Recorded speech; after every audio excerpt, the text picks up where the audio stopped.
Hola Marcelo. Bueno, ahí estamos, buenas noches. Costó un poquito, pero acá estamos. No, me equivoqué de cuenta. Ajá, está bien.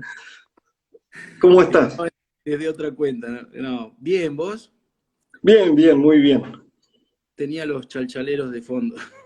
Excelente, qué mejor. Si querés lo puedes dejar bajito, no hay problema. Sí, sí, puedo estar un poquito bajito. Así que bueno, esperamos que se sumen un poquito más. ¿Cómo Eh, no? ¿Qué se siente ser George Clooney? Los Brad Pitt en tu caso, ¿no era? Sí, no, Ahí veo ah, que hay vos sabés algunos que amigos ahí. La tengo veo a este Marta sueño. Foggia, a Lucrecia, a Martín. Pido disculpas porque tengo varias cuentas en Instagram y me conecté en una que no era. Así que bueno. eh, Y Son bueno, pequeños ahí se van sumando inconvenientes que se de usan gente. fácil, no hay problema. Este, pero bueno, acá estamos después de idas y vueltas, Marcelo. Esto que comenzó, por ahí lo teníamos pensado hacer un poquito más familiar y se ha difundido un poco por redes, está bueno. Y ver cómo nos va con esto. La verdad que es una fecha especial porque hace 2 años que se rechazó en el Congreso, ¿no es cierto?, el aborto y, y bueno, muchos que estamos en la causa provida lo hemos vivido bastante intenso. Bueno, empezamos, Marcelo, si te parece. Cuando vos digas, Fabio, Bien. sí, sí, cuando quieras. Bueno, en primero y principal, vos, Marcelo, sos abogado penalista, te formaste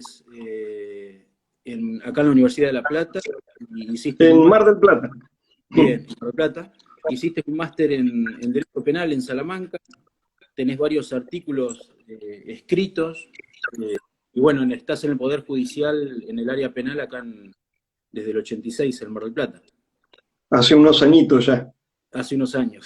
Pero empecé muy chiquitito, para los que sacan cuenta. Ahí en la época del Mundial.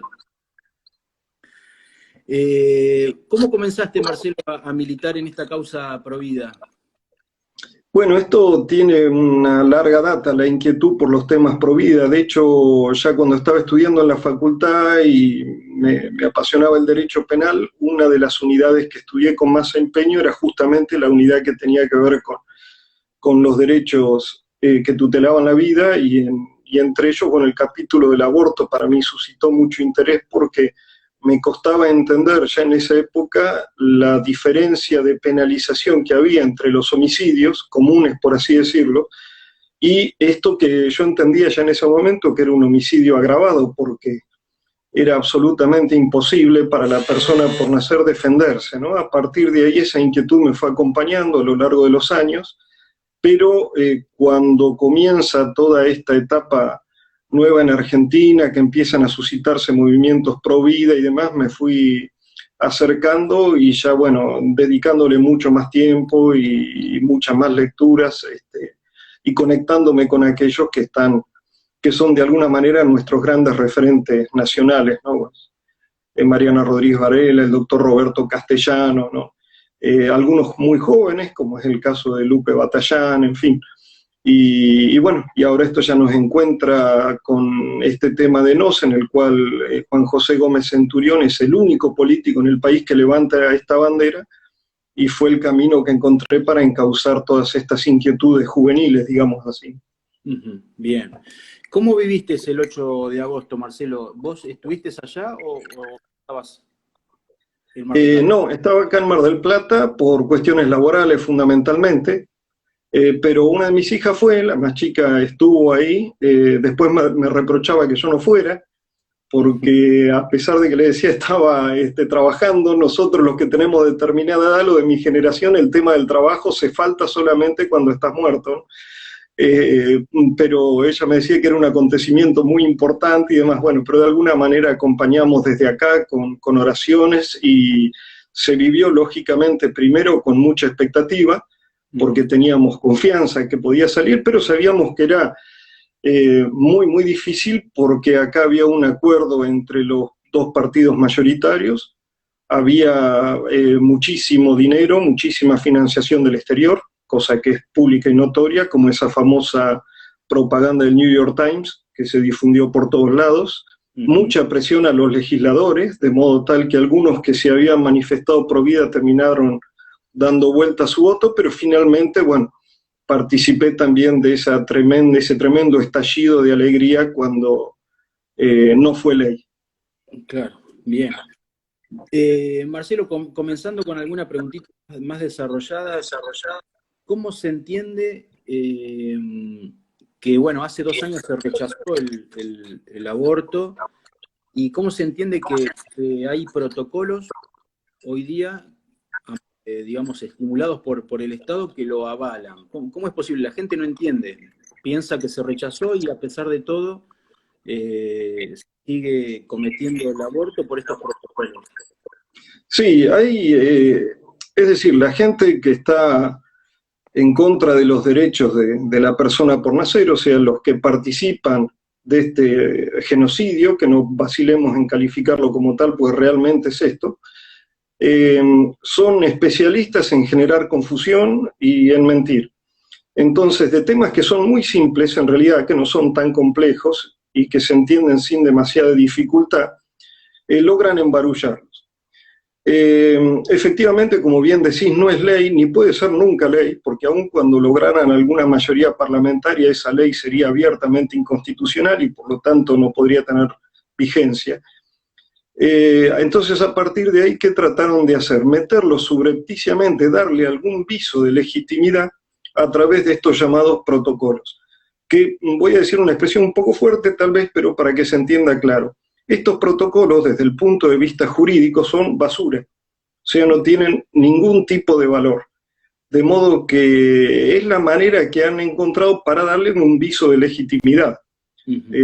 Pero, insisto, no tienen absolutamente ningún valor jurídico. Cualquier juez o medianamente formado no puede avalar una conducta o un fallo en estos denominados protocolos SILE, que también están mal llamados SILE, ¿no? Porque no hay una interrupción, porque no retorna nada, no es legal, ni lo será en nuestro país, de modo que no tiene ningún valor realmente. Exacto, o sea, no tiene vinculante en definitiva. No, no, para nada, para nada. ¿Esto qué significa? La ley tiene un componente coactivo. Si uno no acata determinada ley, puede ser forzado a ello. En este caso de los protocolos no, porque, insisto, no tienen ningún valor de derecho. Es un esmalte que le han querido dar a este crimen, porque hay que tener claro 2 o 3 cosas, que la primera de ellas es que es un delito en nuestro país. Entonces, cuando hablan del derecho al aborto, es otra de las mentiras que difunden, forma parte de esta guerra semántica, diríamos así, esta guerra del lenguaje, porque en nuestro país es un delito tipificado en el Código Penal.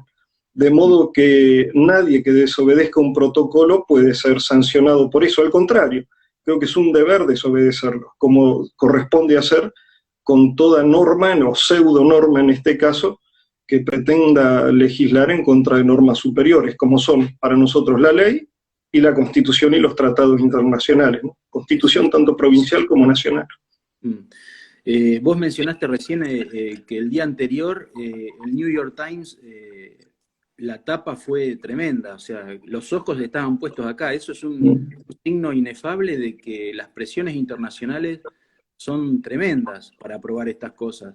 Uno dice, no, por ejemplo, hay amigos que me dicen, ¿por qué no se está tanto con lo del aborto? Y yo digo, no, en definitiva, los demás están empecinados en imponerlo. Siempre hay una reacción, pero ahora esta reacción, después de ese congreso que le dijo que no, pasa a una actividad un poquito más mayor.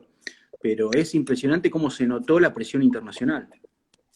Sí, eso es algo que tenemos que tener muy claro. Otra de las grandes mentiras de estos grupos pro aborto es que velan por la salud pública y por la salud de la mujer. Es una mentira absoluta, pero el tema es también que son mentiras muy sencillas de desenmascarar. Estas sí que tienen las patas muy, muy cortas. Pero bueno, a fuerza de poner dinero y financiarlo y ocupar puestos claves en el Estado, han logrado que, como decía Goebbels, de cuya ideología participan, sin duda estos grupos, hay que mentir, una mentira 1000 veces repetida se transforma en una verdad, ¿no?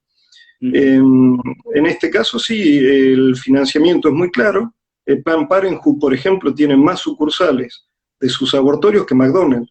Imaginémonos nosotros el volumen de dinero que se está manejando a partir de ahí. Yo no sé en su momento averigüé, ahora no tengo presente el número exacto de ver cuánto sale una propaganda como la que se hizo en el New York Times, pero sin duda es algo que es carísimo. Es decir, hay que tener claro que detrás de todo esto hay un inmenso negocio, un negocio gigantesco. Y por eso tengo empeño en decirlo. Y la contradicción es que también en nuestro país hay grupos políticos que tocan este tema, lo hacen propio, pero en definitiva le hacen el juego a aquellos grupos que dicen combatir. Exactamente, sí, sí, es como lo decís. Tenemos que partir también de una premisa que tenemos que ir develando determinadas cosas, ¿no?, que oculta el lenguaje. Acá estamos hablando de un gobierno y un presidente. En Argentina en este momento no hay ni gobierno ni presidente. Lo que tenemos es un subgerente al servicio de determinadas corporaciones transnacionales que quieren dominarnos y someternos. Y mucha gente que lo acompaña en esto por un beneficio naturalmente particular. Entonces, a partir de ahí ellos responden a sus intereses personales. Por supuesto que no les interesa en absoluto ni la salud de las mujeres, ni el bien común, ¿no? Concepto que ni siquiera creo ya a esta altura que conocen.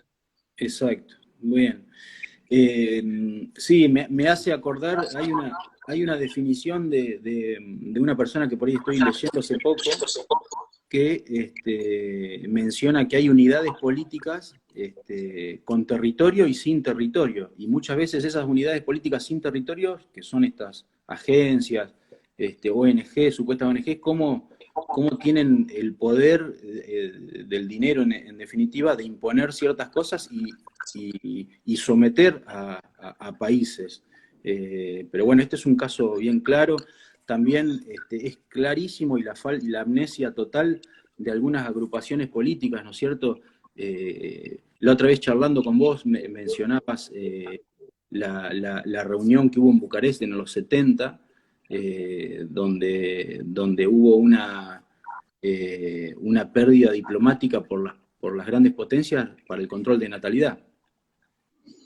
Sí, sí, claro, ahí estamos mencionando un momento en que gobernaba todavía el general Perón en su último gobierno, y Argentina tenía una postura muy clara en ese momento en contra de las grandes potencias, primero reivindicando que todo lo que es política demográfica es algo propio de la soberanía de las naciones y que no puede haber interferencias. En esa época estaban en Estados Unidos McNamara y demás, y empezaban con el control de la natalidad, ¿no? Entonces, primer tema es algo de competencia exclusiva de cada nación y de su poder soberano. En segundo lugar, en el caso concreto de Argentina, un país donde requiere urgentemente población.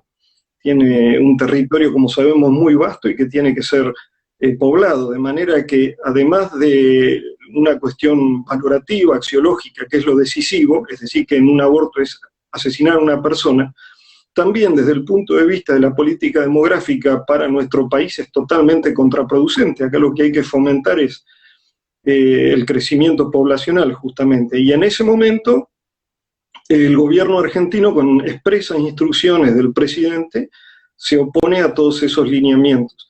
De modo que los que ahora dicen seguir los criterios de ese partido me parece que están un poco extraviados, o no lo han leído o se lo han olvidado, o como es lo más probable es que por mucho se utiliza como una marca registrada, pero cuyo contenido ya no tiene absolutamente nada que ver con el original. Bien. Pasando un poquito con respecto al sistema judicial, Marcelo, ¿qué diferencias tiene nuestro sistema judicial con otros países, por ejemplo, el de Estados Unidos? Ya que hay, por ejemplo, en el Congreso, hubo juristas de supuesta autoridad que mezclaron conceptos queriendo incorporar aspectos de otro sistema al nuestro. ¿Qué me podés decir de eso?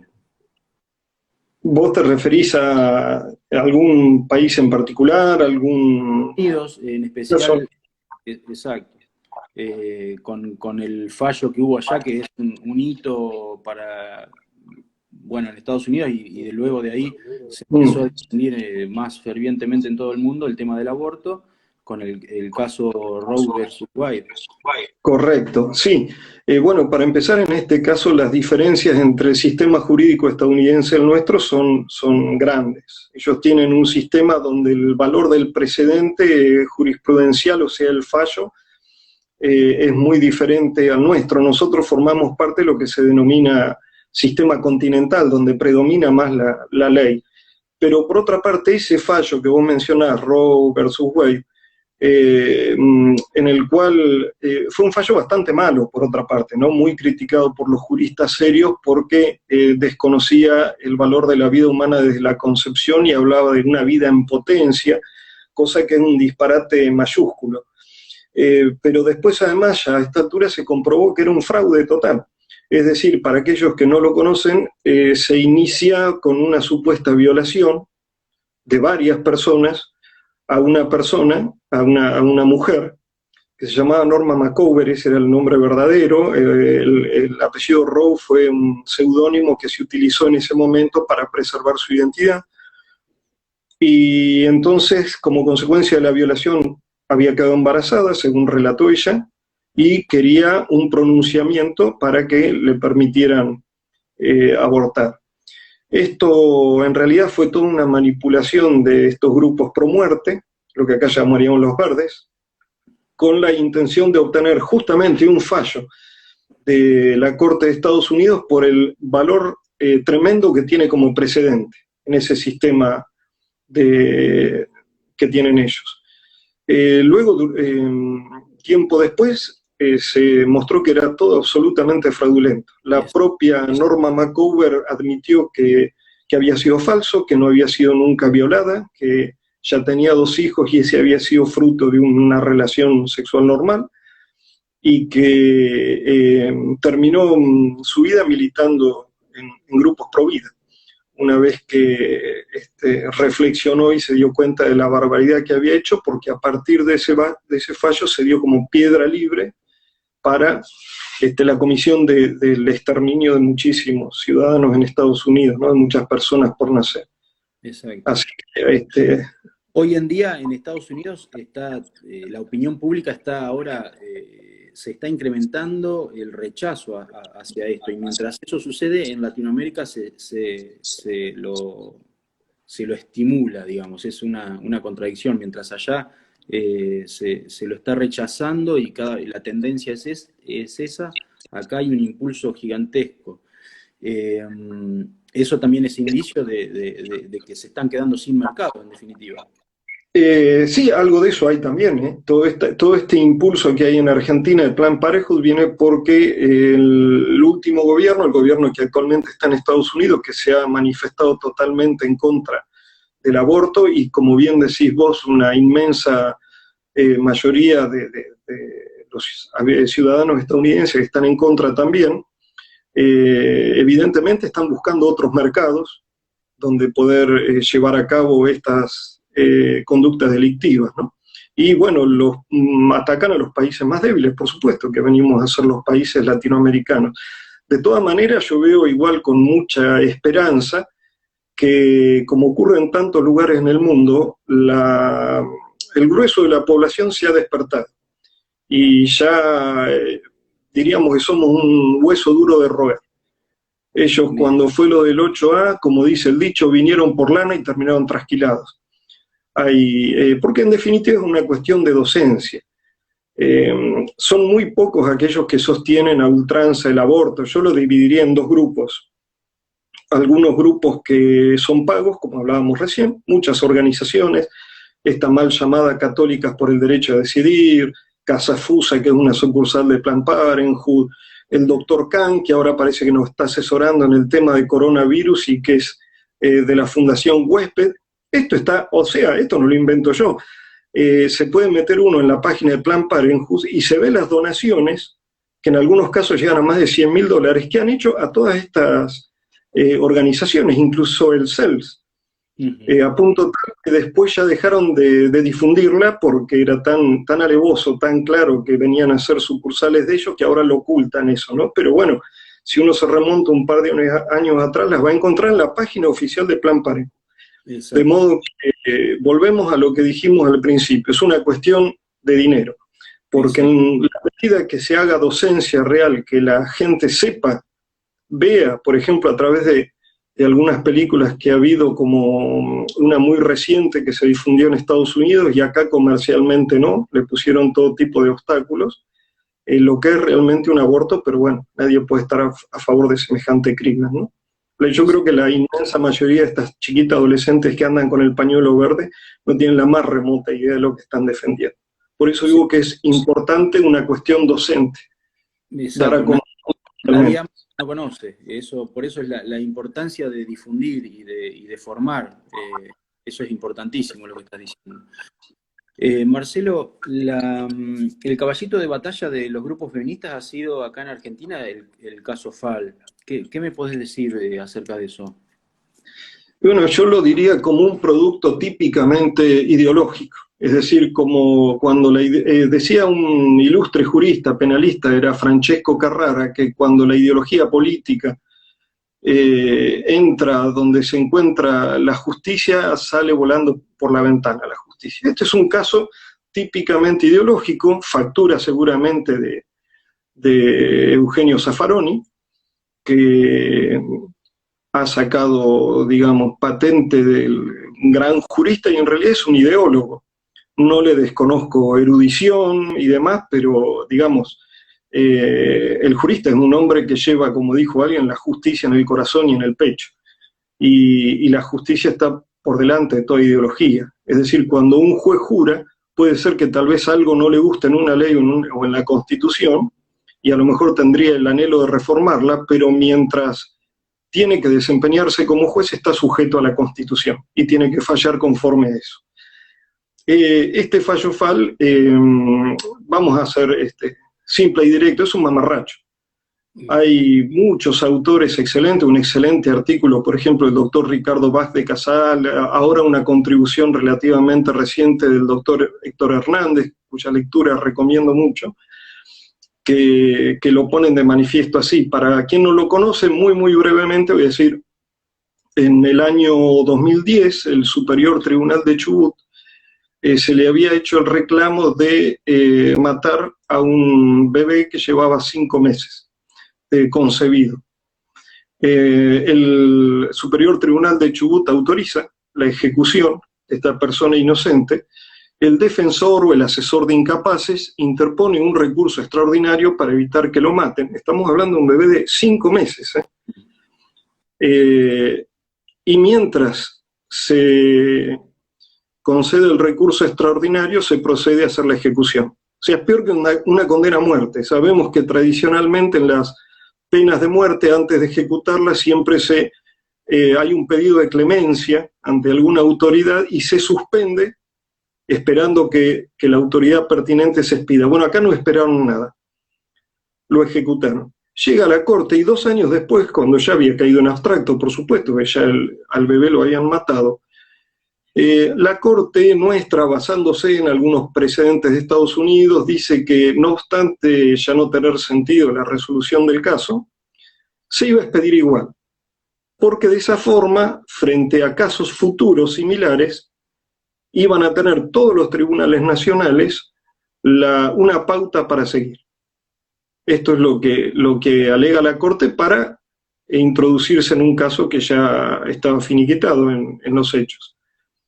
Y bueno, y se introduce, ¿y qué hace? La Corte legisla, saca una ley prácticamente, bajo la forma de una exhortación, solapadamente, con muchos circunloquios, pero termina exhortando a todos los tribunales del país a que acaten lo que ella está diciendo en ese momento e introduce los famosos protocolos.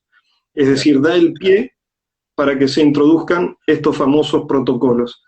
Y bueno, así fue como empieza toda esta triste historia, ¿no?, de intentos de legitimación de algo que en nuestro derecho es un crimen. Yo lo comparo siempre como si hubiera sacado un protocolo de torturas. exacto. Si un Pero caso determinado. aparte sin tener el carácter vinculante, ¿o no? Claro, lo exacto, Fabio, los fallos de la Corte y de todos los tribunales del país en nuestro sistema judicial resuelven el caso concreto. Exacto. La única autoridad que legisla es el Congreso, a nivel nacional y las legislaturas provinciales luego, ¿no? Para dejarlo claro, o sea, creo que es fundamental que se sepa esto porque hay mucha confusión también de gente que por ahí no está en el tema, pero no hay carácter vinculante de esto. O sea, No. se pone por Acá la Corte dice es un superpoder, han asumido como un superpoder. Usurparon funciones legislativas. Exacto. Lo que hizo la Corte es usurpar función legislativa, y eso no lo puede hacer.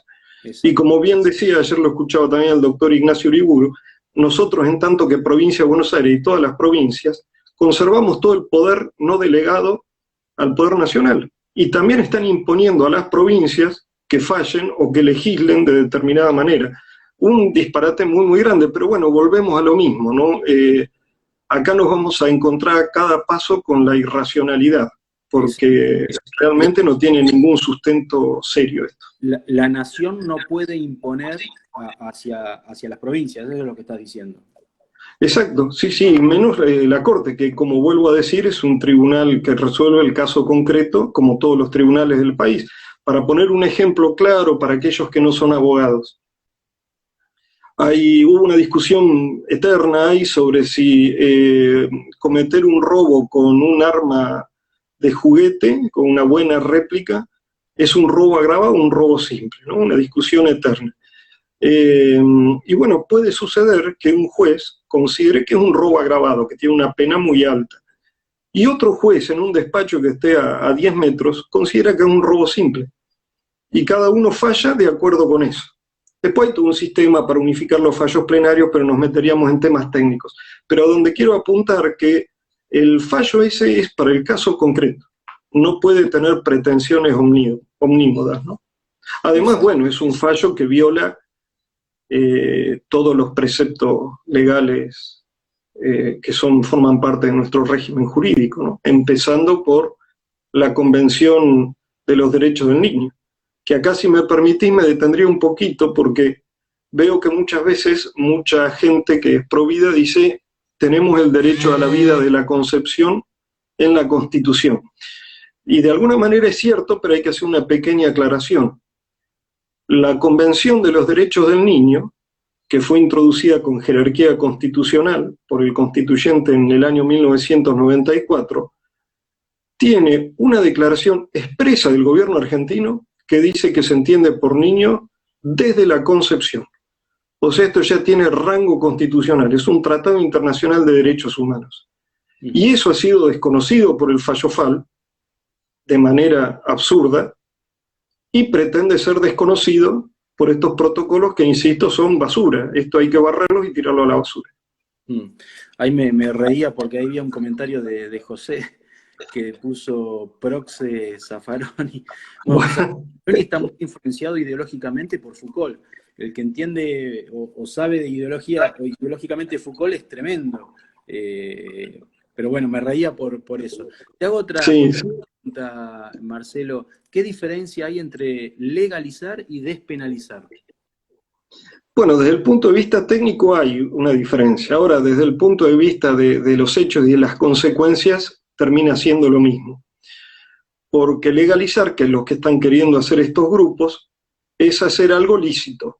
Es decir, que esta conducta criminal termine siendo lícita. ¿Con qué consecuencia trae eso? Bueno, que vendría Plan Parenthood ya con sus banderas imperiales e invasoras desplegadas, a hacer clínicas públicas donde se brindara que ellos llaman servicio, o sea, donde se cometiera un genocidio a la luz del día, pagando, seguramente obligarían a las obras sociales a cubrirlo, etc. Esto sería si es legal. Bien. Despenalizar significa que la conducta no tendría como consecuencia una sanción penal. Para hablar coloquialmente, que el que cometiera esa conducta no iría preso, o no correría el riesgo de ir preso. Pero, dicen, seguiría siendo un ilícito civil. ¿Qué significa eso? Que alguien que hizo un aborto se lo podría demandar civilmente, a lo mejor el padre de la criatura, si no fue consultado, en fin. Pero digo que en los hechos es lo mismo, porque el derecho tiene también una función pedagógica. Cuando yo quito una sanción penal a algo, lo que estoy diciendo de alguna manera es que la conducta es acertada. Imaginémonos mañana que despenalizaran el homicidio. ¿Cuál es el mensaje? Que está bien matar. Y en realidad a mí me parece que tal como va la tendencia y los estudios biológicos y médicos a esta altura del partido, lo que tenemos que hacer es al revés, poner sanciones muchísimo más duras, porque en definitiva es un homicidio cometido con alevosía. Se está asesinando a quien no puede defenderse. Eso, en nuestro Código Penal, tiene prisión perpetua hoy día. Así que yo creo que iría en una dirección absolutamente contraria a la despenalización, ¿no? Pero forma parte siempre del mismo negocio. Atrás siempre está Franklin, como decía un amigo mío, por el billete de $100, ¿no? Para orientarte en esto, vos siempre buscás dónde está Franklin, me decís. Tal cual. Está ahí el billete, es en definitiva lo que está atrás de todo esto. Y hay motorizando todo esto, sin duda. Ahora hace poco, y ayer también, no lo escuché en vivo, pero lo escuché después a la entrevista que le hizo a Uriburu, estuvo muy buena. Lo que pasó en Magdalena, es muy claro que también hay presiones por parte del gobierno hacia los municipios para implementar el protocolo. Y el Magdalena se votó unánimemente por parte de los concejales. O sea, nosotros recién hablábamos que la nación no puede tener injerencia o imponer a la constitución provincial. Y en este caso, me encantó una frase que utilizó Uriburu, no sé si nos está escuchando, me parece que sí, que era ¿cómo mencionó la obsecuencia? No me acuerdo cómo era. La obsecuencia al poder, algo así, dijo, sí. Sí, la obsecuencia al poder. Tremendo. Tremendo, eso sí. También él aludió a que era una conducta sediciosa por parte de los concejales, en lo que estoy totalmente de acuerdo, ¿no? Sí, pues están votando algo que es contrario a la ley, porque en primer lugar ya el Código Civil nuestro, la lucidez de Vélez Sarsfield decía en el viejo Código Civil que desde la concepción en el seno materno comienza la existencia de las personas, 1870 estamos hablando. Pero el código actual, que es del 2014, civil y comercial, tiene una fórmula muy similar. O sea que esto es bien reciente y también se admite eso. Luego está la convención, como te decía, de la Convención de los Derechos del Niño, de manera que esto es sin duda, como él dijo, una obsecuencia al poder. Lo que han hecho es disciplinarse, algunos por temor, otros siempre volvemos a lo mismo, por dinero, para votar algo que es un disparate mayúsculo. Acá en Mar del Plata hemos tenido una experiencia que a veces uno no sabe si reírse o llorar. Si el tema no fuera tan dramático, realmente daría para reírse, porque este protocolo, para ser más expeditivos, el intendente anterior que teníamos en Mar del Plata, directamente ni convocó al Consejo Deliberante. Hizo un recorte y pegue de otro protocolo nacional y salió con la firma del secretario de Salud. O sea, impuso este protocolo genocida con la firma de un funcionario de segunda línea, y era tan desprolijo, tan mamarracho el recorte y pegue, que realmente era, insisto, por momentos movía risa si no fuera tan trágico. Yo me voy a permitir leerles solamente un par de cosas, porque lo tengo a mano, para que vean el grado de disparate que decía. Porque, para empezar, por supuesto, en caso de violación no es exigible denuncia policial o judicial. Yo voy, digo, fui violada, listo. Además, también para evitar, violando la patria potestad y demás, decía que a partir de los 13 años podía ir la jovencita embarazada a decir, fui violada, quiero hacer un aborto. Y lo justificaba de esta forma, leo textual, para que no piensen que por ahí saco algo de contexto. A partir de los 13 años, en general, las personas tienen consolidadas sus capacidades, habilidades necesarias para tomar decisiones, en aquellos aspectos del cuidado de su salud que no comprometen su vida, para los que no se requiere acompañamiento. Este es el caso. Presten atención ahora, esto está escrito, firmado por un secretario de salud y refrendado por el intendente, que era Arroyo. Vamos a recordar esos nombres. Vamos a hablar con nombre y apellido. El secretario de salud se llamaba Blanco. Dice que no comprometen su vida para los que no se requiere acompañamiento. Es el caso de la colocación de un DIU, la extracción de una pieza dental o la práctica de una interrupción legal del embarazo. Es decir, parangonan sacarse una muela que me está doliendo y entonces puedo ir sin decirle a mis padres que me fui a sacar la muela, con asesinar a una persona. Este es el grado de disparate a que se llega cuando hay que cumplir con los patrones imperialistas como del lugar, ¿no? Es tremendo, tremendo lo que estás contando. Y esto se replica con matices en en muchos lugares. Importante ahí que están, hay presiones también. Bueno, yo que estoy en Maipú sé muy bien que se ha presentado un proyecto, me han comentado que no lo van a aprobar, pero están así en todos los municipios, van por esta iniciativa, o sea, lo tienen en primer lugar, a pesar de estar en una situación horripilante a nivel económico, tienen en mente esto, es una locura. Y lo que debería ser la búsqueda del bien, en definitiva, termina siendo algo totalmente asfixiante para la sociedad y la muerte para un ser humano, es tremendo. Me quedó grabada una frase también del doctor Uriburu de ayer, que a pesar de todo esto, o sea, uno ve la contradicción, porque el Estado debería ser el que debe facilitar que uno llegue a la mejor versión de uno mismo. Y sin embargo, se llegan a estas cosas. Eso es totalmente tremendo. Y aparte, hay una constitución provincial que ampara y que favorece la dignidad humana, que eso me lo vas a aclarar vos, Marcelo, porque hay un artículo que menciona estas cosas. Más de uno, ¿no? El artículo 10, del cual hablábamos, luego hay otros artículos que hablan de la protección de la familia como célula básica de la sociedad, de la protección del niño, en sintonía con la convención de la cual hablaba. Por eso ellos hacen tabla rasa y atropellan como un tanque Sherman todo el orden jurídico nuestro.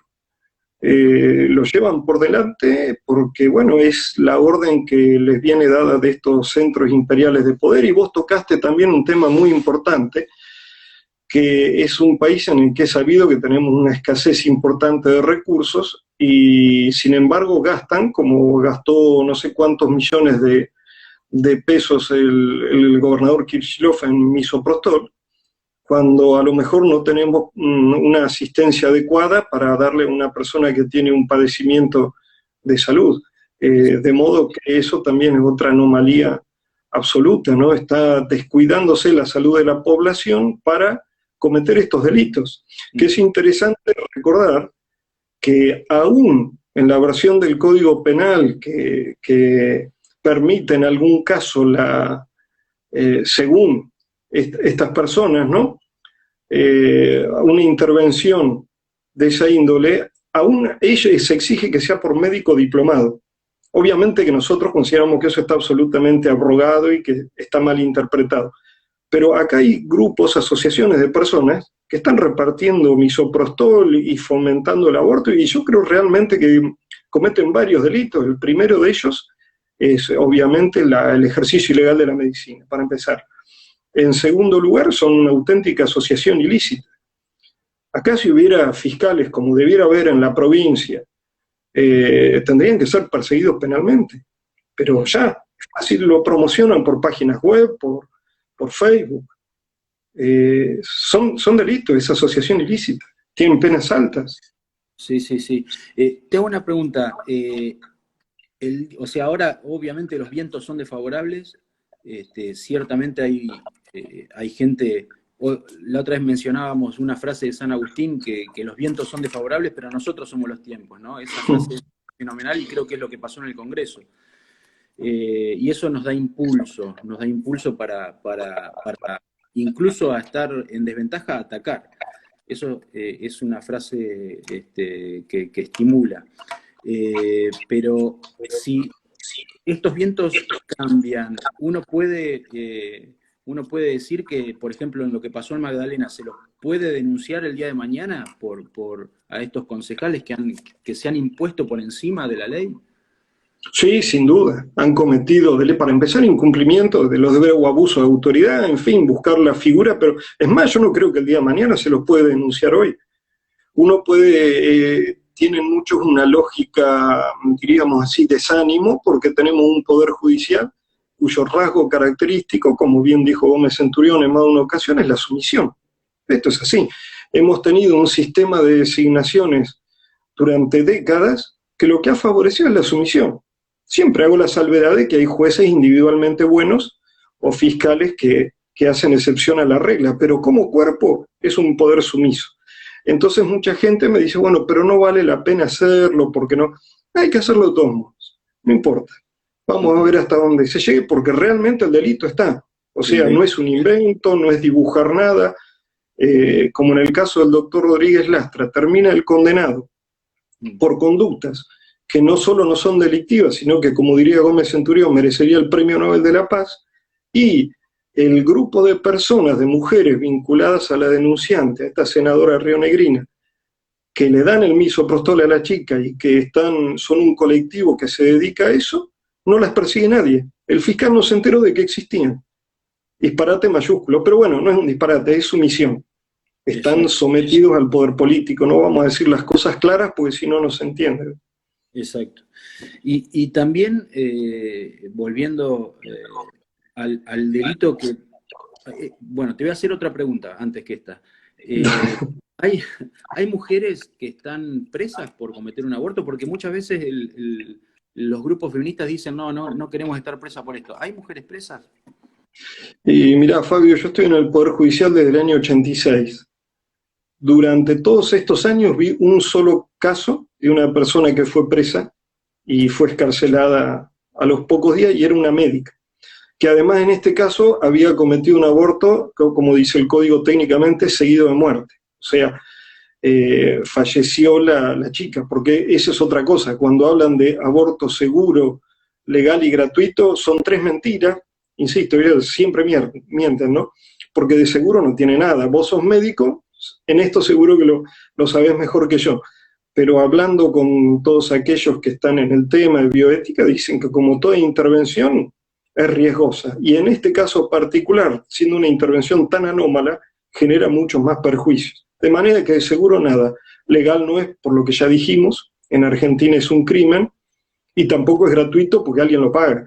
Es decir, que se haga en un hospital público no es gratuito, eso está pagado por los contribuyentes, o sea, por todos nosotros. Exacto. Así que ya te digo, desde el 86 acá, una sola presa, y era una médica. Bien. De todas maneras, la persona que, bueno, se hace un aborto y demás, teniendo en cuenta los efectos adversos que puede tener y demás, puede incluso denunciar al propio Estado por eso, si ella se da cuenta que cometió un error o no. Y eventualmente podría ser, se puede considerar. Sí, cómo no, porque muchas veces reciben mal asesoramiento, de modo tal que hasta son presionadas en ocasiones para llegar a esa instancia. Por ejemplo, el tema de no querer mostrarle las ecografías. ¿Qué es lo que se oculta? Todo lo que es oculto es algo que necesariamente, todo lo que está en las tinieblas, todo lo que no se quiere mostrar, va de la mano es algo malo, sin duda, ¿no? Y, por ejemplo, quieren ocultar la ecografía, que no vean a su bebé. Yo tengo una experiencia, en general no publico en mi Facebook fotos de ese tipo, o en todo caso lo hago con alguna advertencia, pero una vez, no hace mucho, publiqué y una amiga que no comparte nuestras ideas, al contrario, pero que es una persona de buena fe, un poco se enojó y me dijo que eso hacía daño, que no beneficiaba a nadie, que esto y lo otro. O sea, no quieren verlo. Si ustedes vieron el debate en diputados, la intervención de la doctora Chinda Brandolino termina mostrando unos segundos un aborto y se arma un escándalo. y el que estaba moderando dice, no, bueno, esto no se puede ver, y la doctora le dice, ¿por qué no se puede ver? Si estamos hablando de esto. Exacto. El doctor Roberto Castellano en debates televisivos se ha cansado de pedir que pasen una filmación.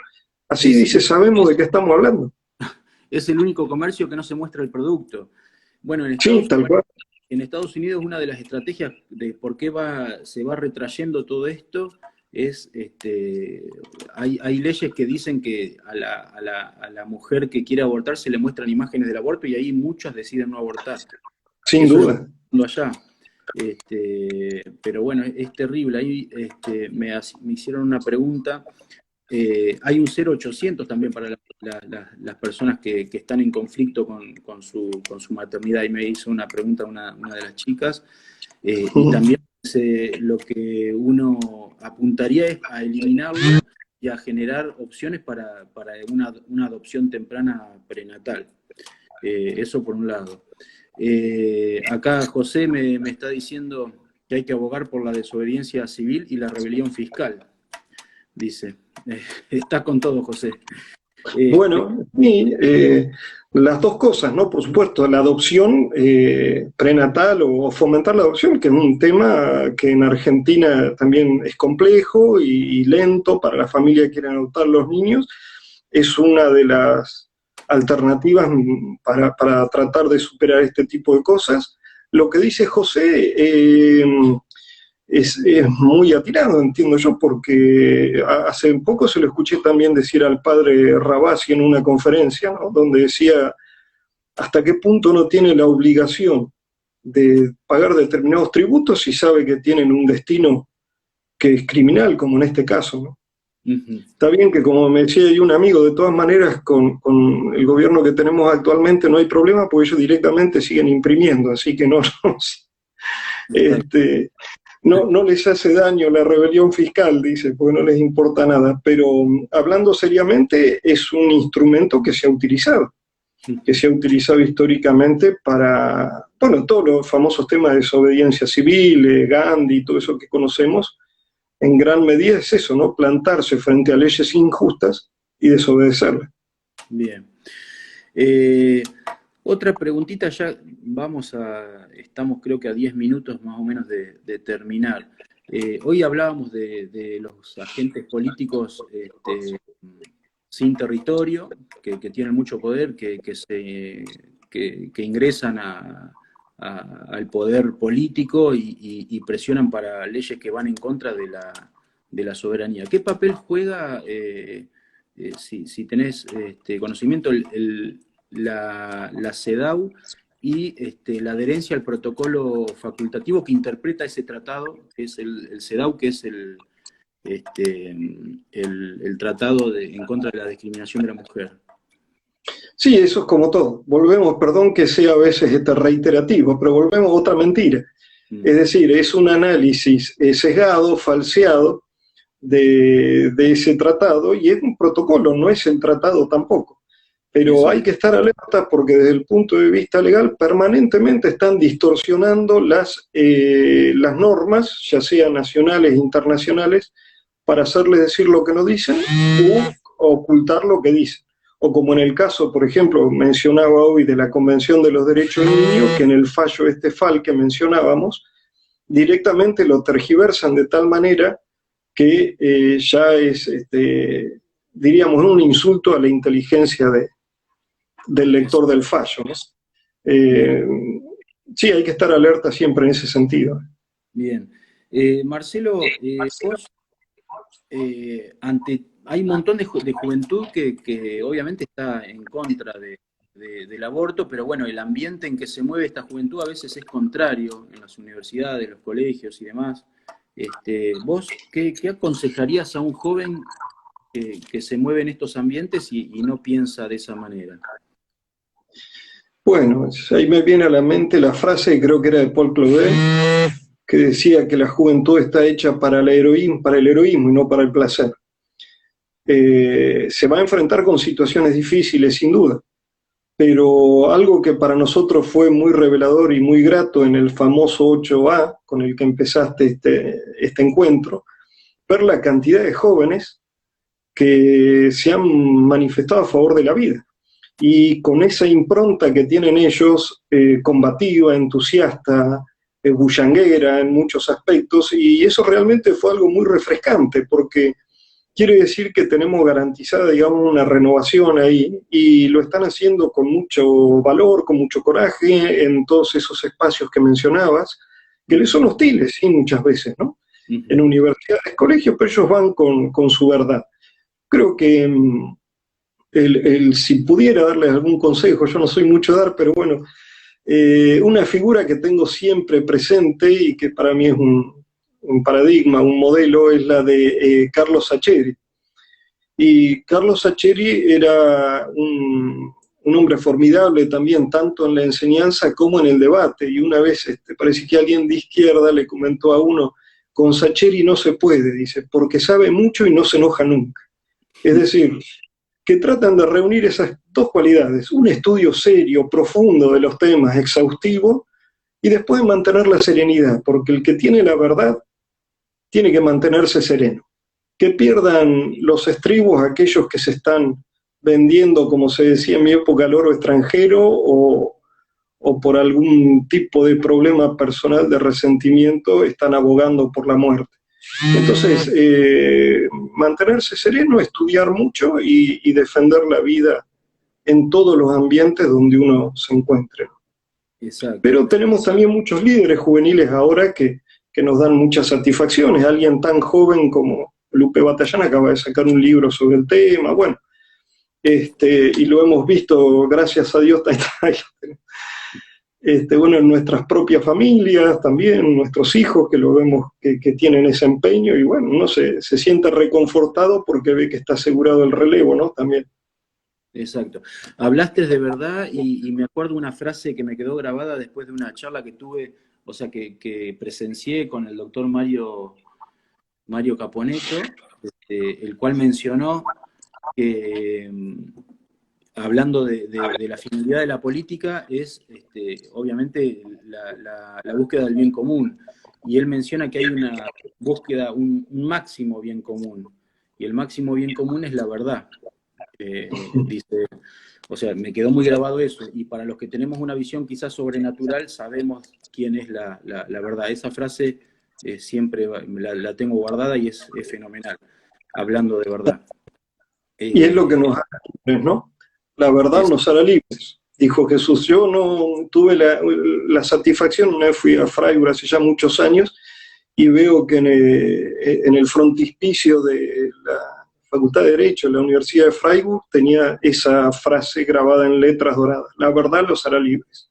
Y nosotros tenemos la verdad, por eso tenemos que empeñarnos en este combate, pero no simplemente, lo cual no estaría mal para luchar, porque es el mandato que tenemos, el éxito lo da Dios si quiere y nos conviene, ¿no? Pero además podemos ganar, estamos en condiciones de ganar porque somos más, somos mejores y tenemos la verdad de nuestro lado. Entonces no tenemos que estar achicados frente a todos estos perros rabiosos que muestran a veces sus dientes, sino que tenemos que salir a dar el buen combate y tener la certeza de que podemos ganarlo. El 8A fue una muestra de eso, ¿no? Mencionaste a Mario Caponeto, un pensador exquisito que gracias a Dios lo tenemos con nosotros en Mar del Plata, y él llegó a comparar el 8A con la gesta de Malvinas. Y me parece que no hay exageración en eso, si uno profundiza, ¿no?, las raíces de cada uno y lo que puede llegar a significar. Sí, sí, tal cual. ¿Qué libro recomendarías? Se nos quedan poquitos minutos. Si nos recomendás algún libro, bueno, en este caso del aborto, o quizás de toda esta lucha de poderes que hay, de geopolítica, ¿qué libro nos podés recomendar? O a un joven, por ejemplo. Hay muchas obras buenas. En particular, creo que hay una propia de esta época que se llama La Providencia y la Confianza en Dios, de Garrigou Lagrange, un dominico, ¿no?, que nos ayuda justamente a perseverar en estos tiempos duros. A mí uno que me ha marcado mucho y que lo recomiendo calurosamente, es un libro muy chiquito, se llama La Vocación del Hombre, de Héctor Mandrioni. Esa me parece una obra excelente para un joven sobre todo, ¿no?, pues lo pone en el camino de la vocación que en definitiva es lo que nos va a identificar y lo que va a dar sentido a toda nuestra vida. Y las naciones también tienen una vocación. Entiendo que sí, y un ángel. Las naciones también. Bueno, según dicen. Me iba a ir por los temas, pero no tenemos mucho tiempo. Te hago un ping-pong, Marcelo. Bueno. Decime en breves palabras qué opinas de las personas que te voy a nombrar. San Martín. San Martín, bueno, genio, coraje, pero también algo que no siempre se destaca, eficiencia, seriedad en el trabajo. Dicen que la minuciosidad con la que hacía el recuento de toda la remonta, de toda lo que necesitaba para llevar adelante su campaña era extraordinaria. Y por supuesto una fe tremenda en el triunfo a pesar de estar muchas veces en situaciones adversas. Bien. Rosas. Soberanía, 20 de noviembre, vuelta obligado. Me quedo fundamentalmente con eso. No te iba a decir, pero en la vuelta de obligado hubo un gran héroe de joven, que esto me lo enteré hace poco, Güemes, que fue la primera vez que atacó a una caballería, atacó a un barco, ¿no? ¿Sabías esa? Sí. ¿Sabías esa no? Sí, el relato ese sí, bueno, pero tengo que admitir que no lo he verificado. Me llegó el relato, pero no verifiqué la fuente, como dicen. Se me pasó por la cabeza. Alberti. Escritos póstumos. Bien. Irigoyen. Irigoyen, creo yo, es el producto de la inmigración que trae toda esa tradición vasca española y cómo queda absorbida por la tierra, por nosotros, y sale este producto tan típicamente argentino, ¿no? Creo que es un criollo típico. Bien. Y un gobernante que no nos olvidemos que introdujo el 12 de octubre, por ejemplo. Te tapé, perdóname, no pensé que habías terminado. No, está bien. Por último, Juan José Gómez Centurión te tengo que preguntar. Ah, bueno.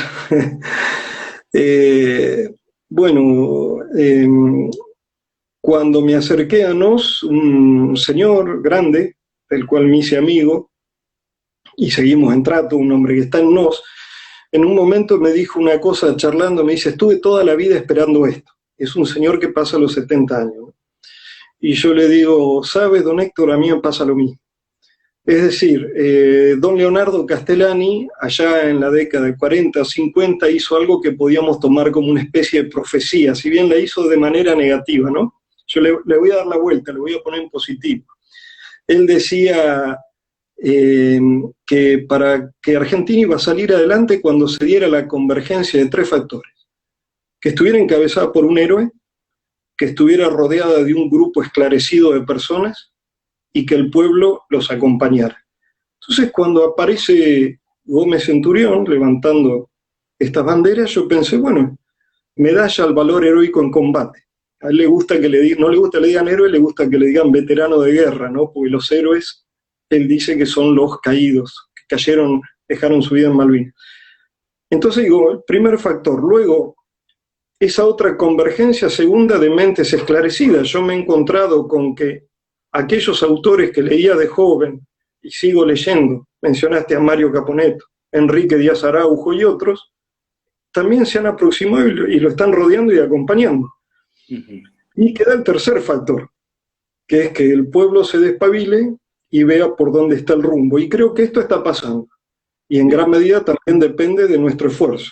Entonces, si se da esta convergencia, tenemos la posibilidad por fin de dar vuelta a décadas de decadencia en la historia. Así que bueno. En cualquier momento se corta. Bueno, quedamos